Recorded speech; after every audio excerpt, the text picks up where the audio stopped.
But speaking of apes with egos, some of the most compelling apes, two compelling apes I can think of is yourself and Jordan Peterson. And you've had fun conversation about religion that I watched most of, I believe. And No, I'm not sure there was any, we didn't solve anything. if anything was ever solved. So is there Yeah. something like a charitable summary you can give to the ideas of that you agree on and disagree with Jordan? Is there something maybe after that conversation that you've landed where maybe as you both agreed on, is there some wisdom in the rubble, even of even imperfect, flawed ideas? Is there something that you can kind of pull out from those conversations, or is it a to be continued?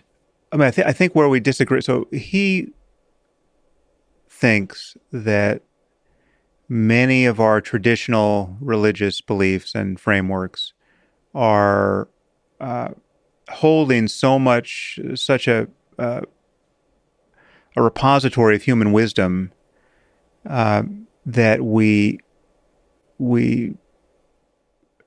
pull at that fabric at our peril, right? Like if you start just unraveling Christianity or any other traditional set of norms and beliefs, you may think you're just pulling out the unscientific bits, but you could be pulling a lot more to which everything you care about is attached, right? As a society. And my feeling is that there's so much downside to the unscientific bits, and it's so clear how we could have a 21st century rational conversation about the good stuff that we really can radically edit these traditions. And we can take Jesus, in half his moods, and just find a great inspirational, you know, thought Iron Age thought leader, who just happened to get crucified. But he could be somewhat like the Beatitudes and the Golden Rule, which doesn't originate with him, but which he put quite beautifully. All of that's incredibly useful. It's no less useful than it was 2,000 years ago. But we don't have to believe he was born of a virgin or coming back to raise the dead or any of that other stuff. And we can be honest about not believing those things, and we can be honest about the reasons why we don't believe those things. Because on those fronts, I view the downside to be so obvious, and the fact that we have so many different competing dogmatisms on offer to be so non-functional. I mean, it's so divisive. It just has conflict built into it that I think we can be far more and should be far more iconoclastic than he wants to be. Right now, none of this is to deny much of what he argues for. That stories are very powerful. Right? I mean, clearly stories are powerful, and we want good stories. We want our lives.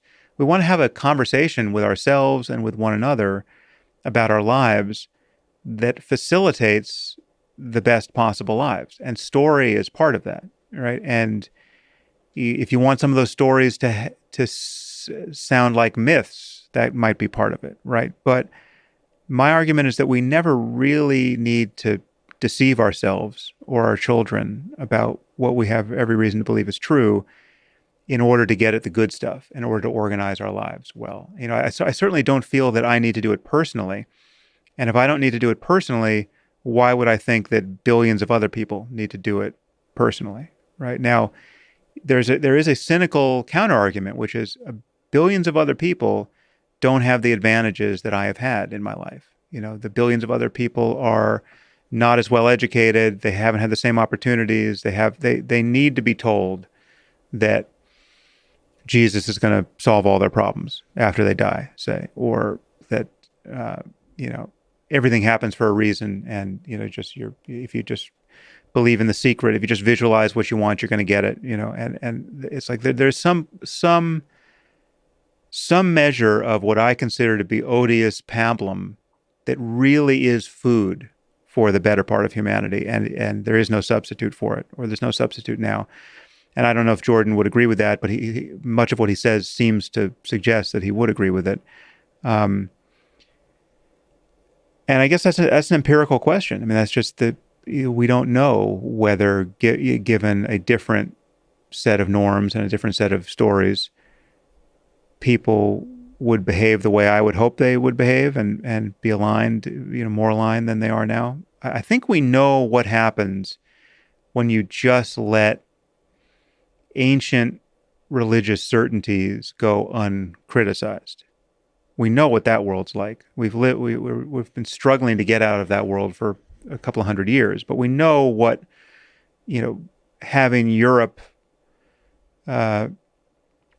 riven by religious wars looks like, right? And we know what happens when those those religions become kind of pseudo religions and political religions, right? So this is where I'm sure Jordan and I would debate. He would say that Stalin was a symptom of atheism, and that's Right. not at all. I mean, it's not my kind of atheism, right? Like Stalin, the problem with the Gulag and the experiment with communism or with Stalinism or with Nazism was not that there was so much scientific rigor and self-criticism and honesty and introspection and judicious use of psychedelics. I mean, that was not the problem in Hitler's Germany or in Stalin's Soviet Union.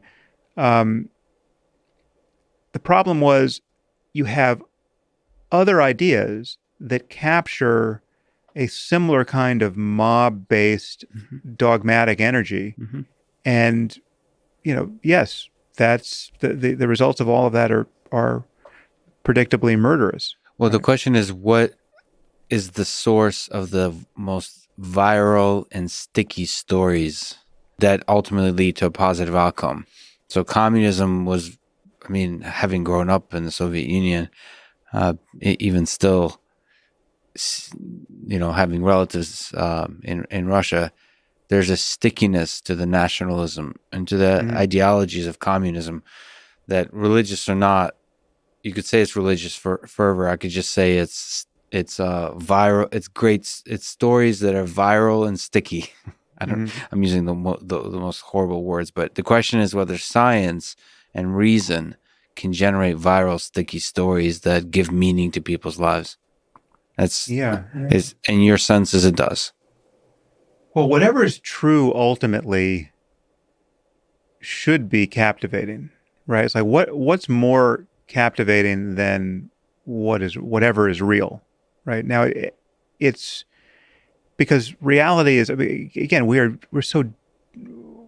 just climbing out of the darkness, in terms of our understanding of what the hell is going on.